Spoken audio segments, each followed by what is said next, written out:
Hey there, and welcome to this week's Sales Leader of Influence show. Well, this brings me to the end of 2025, and what a year it has been. I just want to first thank you for following me with this series of 18 episodes that I've done, and for this week, because I want to share with you 5 learnings that I have taken away from this year. There were a ton of learnings, I have got to tell you that.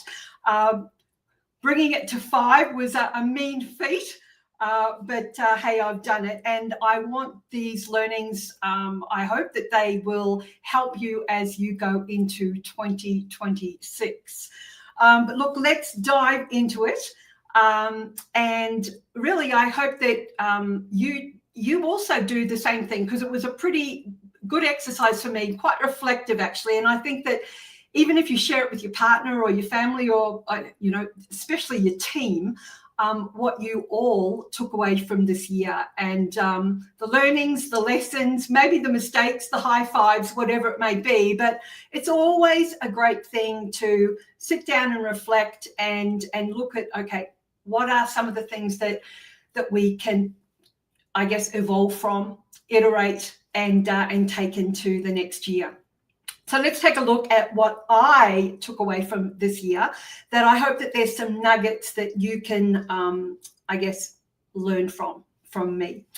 And first and foremost was to step back in order to level up. And I think anybody in a leadership role is always looking for the next, I guess, iteration, the next level of leveling up.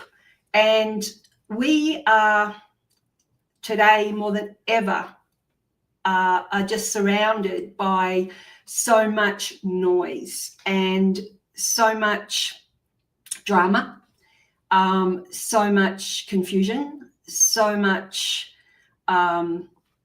stuff, and lack of results, movement, uncertainty, all of that, and so much, I don't know, just constant on-the-go activity.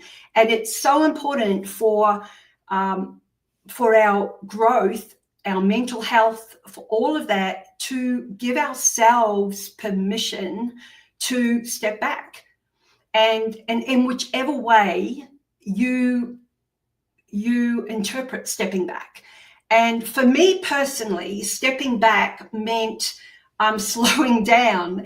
And I've always been like a bull in a china shop. And so for me to step back, it actually meant slowing my business down as well. And did that impact revenue? Of course it impacted revenue, but it was deliberate. And somebody who speaks about deliberate disruption, this was a big thing for me to actually deliberately shift the way that I thought about my business, in order for me to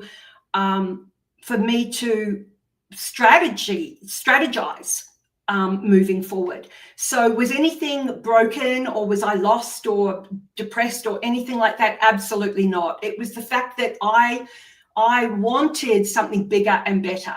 And so stepping back in order to level up meant looking at the noise, and meant looking at what those distractions were. And there are some things that we can control and some things we can't control. And I looked at the things that I could control and chose to, there were two parts of that. The people that I chose not to have in my life or be around, that were causing drama and that were causing distractions. And so I could do something about that, and I distanced myself from those people. So that was something I chose to do gracefully and with love. Then there was the other part that I could control, where I took responsibility. So there was drama there, but I also took responsibility for my part in that drama. And so yes, other people's drama, I chose not to have anything to do with it. this part of the drama, I was part of it. And so this is the falling on the sword. This is the entanglements which cause us to not get the results that we want. And so this is where you may also find that it's causing disruption in your life or a lack of results. And so what are you going to do? Are you going to put your hand up and say, hey, can I have a conversation? I would like to have a conversation, and clear the air, or take responsibility. So that was something that stepping back enabled me to do.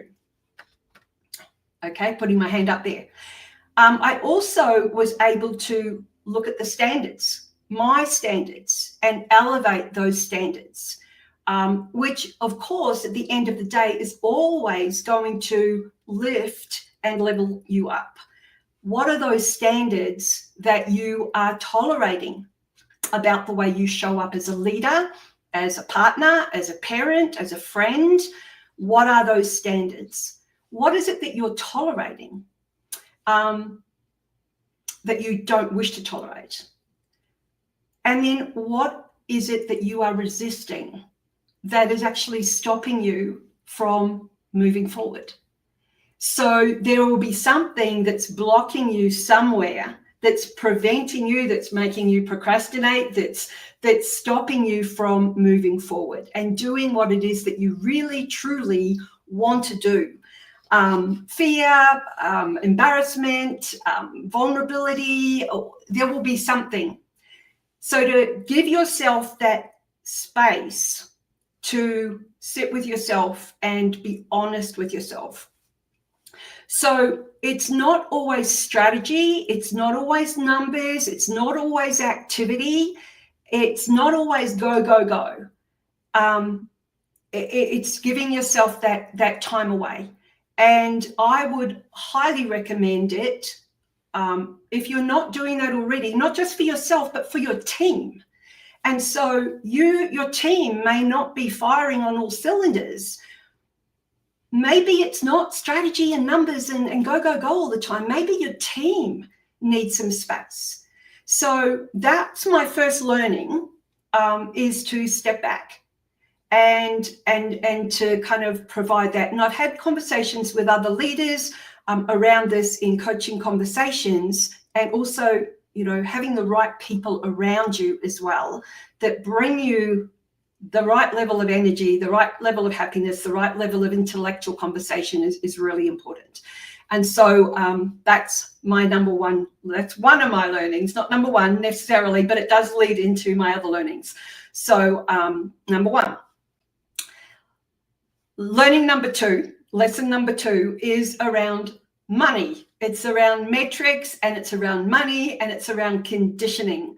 Now, in my role as somebody who works with leaders and sales leaders, executives, and their teams, especially in the sales space, money is a major component because it's sales, it's revenue, it's money, it's profitability.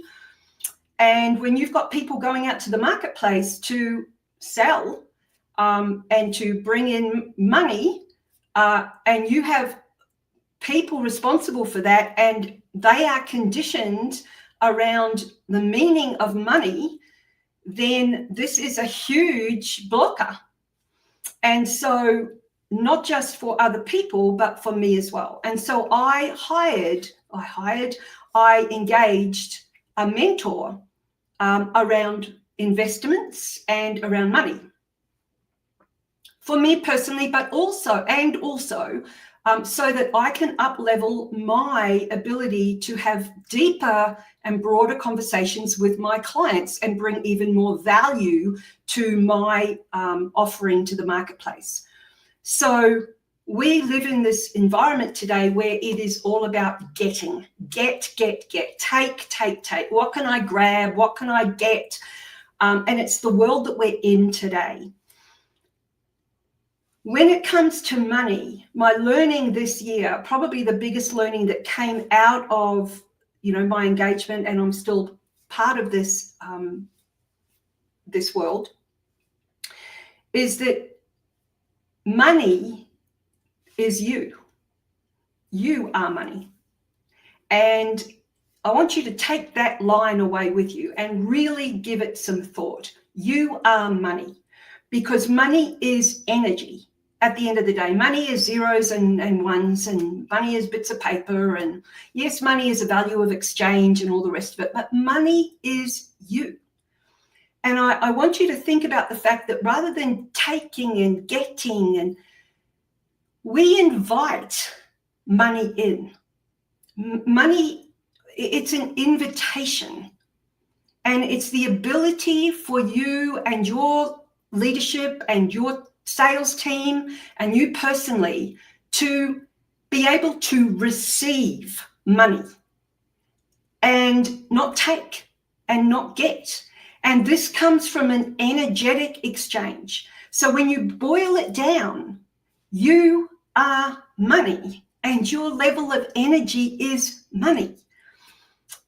Conviction and confidence and certainty is money. So if you have your salespeople or you yourself are going to the market and your level of energy or your vibration, your vibe or your frequency, whatever language you want to use, is low, and you're wanting to attract and invite in, and you're speaking to somebody here, there is going to be an incongruence. So if you are having some form of difficulty with prospecting or negotiating or inviting money in, I would ask the question, what is your relationship to money? That's the question. So money is you, write that one down, and what is your relationship with money? So that was another learning that I've taken away from this year. Learning number 3 is, in Australia, we have this really weird saying. It's yeah, nah. Someone asks a question and the answer will be yeah, nah. It's a little bit of a weird one, but it comes down to intuition. And so it's either a hell yeah or a clean no. And this is decision making. So I want you to, this couple of a month or so ago, I decided, with all, my message being deliberate disruption, which is, Bernadette, disrupt the way that you think. Don't get locked into your judgy way. You break your rules. I was offered an invitation, and I kind of thought to myself, nah. Then I went, yeah, okay. And the invitation, there was an invitation. And then I realized that the invitation cost. And I went, nah. And then I went, yeah. So I paid. And because I wanted to expand my thinking and I wanted to break my own rules. Anyway, long story short, it ended up being a no. And I should have listened to my gut. So the learning there is that our intuition, and we discount intuition in business because we are so focused on outcomes, we do not give our intuition much value at all, because intuition is not really a business word. But the learning here is to trust the yes or trust the no. Do not let the brain negotiate. So trust the gut. Your brain will say one thing or your heart will say another. If the gut says yes to the brain or yes to the heart, trust the gut.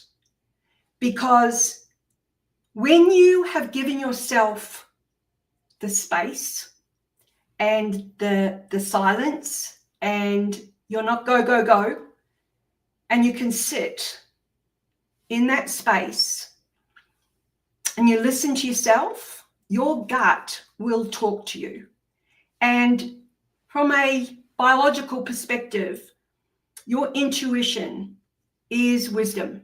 It is all your lived experiences. It is all your knowledge. It is all of that. And it is sitting up here in the hippocampus. It's sitting here in your brain, and it is connected all the way through all your organs, and it is all that wisdom. It is all that knowledge, and we have to listen to it because it is another brain.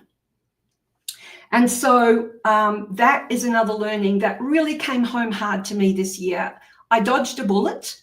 I dodged a big financial bullet, and I thought that I would just expand my thinking and just go against the grain, but it just keep coming back to me.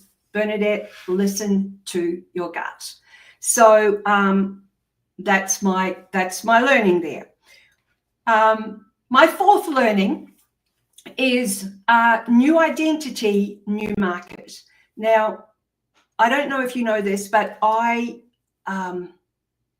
do volunteer work with a not-for-profit called Breakthrough. Brilliant group here in Colorado. So many of us have heard of Simon Sinek's Start With Why.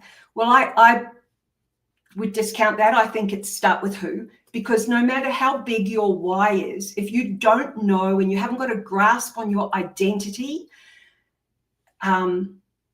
if it hits the fan, then, and you haven't got that level of certainty or that level of that level of conviction, then no matter how big your why is, you're not going to be able to kind of like get through or kind of get through any tough times. And that really came home to roost, because the volunteer work I do is inside the walls of Colorado State Penitentiary. So some of those guys, they incarcerated guys, some of them will never get out, and they're in for pretty hard ball crimes. And they're doing programs in there on entrepreneurship and personal leadership. So some of them are leaders behind the walls, and that's fantastic.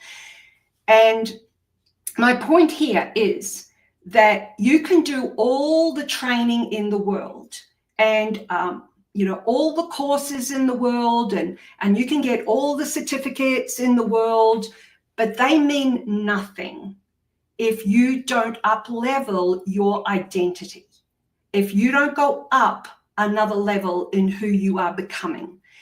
And here's the thing. Those guys inside, some of them are going to, some of them are coming out now. So some of them, will come out into society. But if they just go through that 12-month program, and they know that if they don't shift their identity completely, they are just going to go out of those walls as a shinier, more polished, more informed version of who walked in those walls. And they're going to end up straight back inside again. That's why they do the work on up-leveling their identity. That's why we have to do exactly the same thing as well. Because our identity, if we don't drop our identity, then all we're doing is we are just looping our past stories. We are living in this continual loop of memories, of past stories, and we cannot bring anything new to our teams, to our worlds, to our families, unless we up-level and become a new version of ourselves. And the guys inside have proven that to me. And so this year, my learning for me personally in up-leveling how I go to market is taking all my experiences and getting very clear on my strengths and what I love doing, and forgetting what everybody has said about you've got to have a niche, you've got to do this, who are you to do that? I love story. I love creating frameworks. I love teaching sales leaders how to become transformational coaches. I love identity work. And this is the work that I have done for years and seen results. I love revenue and raw clarity. And this is where I am seeing my work and the results Vistage have brought me in. This is where I love doing it, and this is my learning. It is absolutely dropping the identity of who others say you should be. So that's what the guys inside have taught me. Now that's my learning, which is number 4. And the 5th one, which I think you will love this, is that you upgrade you and you upgrade absolutely everything. Now, we all, there's a law, and it's the law of polarity. So basically what that means is that if you can think of a spectrum, like the law of opposites, to keep it really simple, I guess. You've got up, down, black, white, hot, cold, light, dark. Think about it like that. And if you think of light and dark, well, dark is really just a lower level of light on a spectrum. And we don't say turn off the darkness. We say turn off the light. And if we were to think of wealth or happiness or abundance, then we would just turn down the wealth, or we would just turn down the happiness, or turn down the success. But for some reason, we tend as human beings to live in the world of failure or sadness or scarcity. So the learning for me this year is we really don't say turn off the darkness. We say turn off the light. And so our birthright is potential. Our birthright is happiness, is abundance, is success, is wealth. And so I've chosen not to use words like poverty and failure and scarcity and, those words. So now I've chosen to kind of use words like, well, you know what, I'm not quite where I'm wanting to go, so I'm moving towards abundance. I am just kind of turned down my wealth a little. I'm moving towards freedom. Do you know where I'm coming from? So that polarity, the law of polarity, is we can choose to live on one end of the scale or another. And we are always in the gap somewhere. And so that is a language, I guess, a linguistic way of looking at it. But our ego will always be wanting to fix a problem. And that is why most people will live in failure. Oh, things are not going right. Oh my gosh, you know what? I'm losing again. Oh, I feel so trapped. Oh gosh, I've got no money. Because ego wants to always prove. Ego always wants to fix. But you know what? I've chosen not to live there. I'm always just up here and I'm moving towards the light. So they're my learnings. I hope that you've got something out of that as we head into 2026. I hope that you step back to level up a little bit. I hope that you look at money a little bit. I would love to do some more work around money. If you are a leader and you've got a sales team and you would love for me to come in and talk to your team about money, this is just such a big topic for you with your numbers out there today. If there's anything about intuition, anything around identity, love to come in and talk to you. What I would suggest also, I'm going to pop this up now. If you want to go to Sales Leader of Influence, there is a document that I've got there. My word for next year is going vertical. Like, we are in such a linear world where everybody's wanting to know how to do this. So what are the steps? What are the steps? We know the steps. So why aren't we doing it?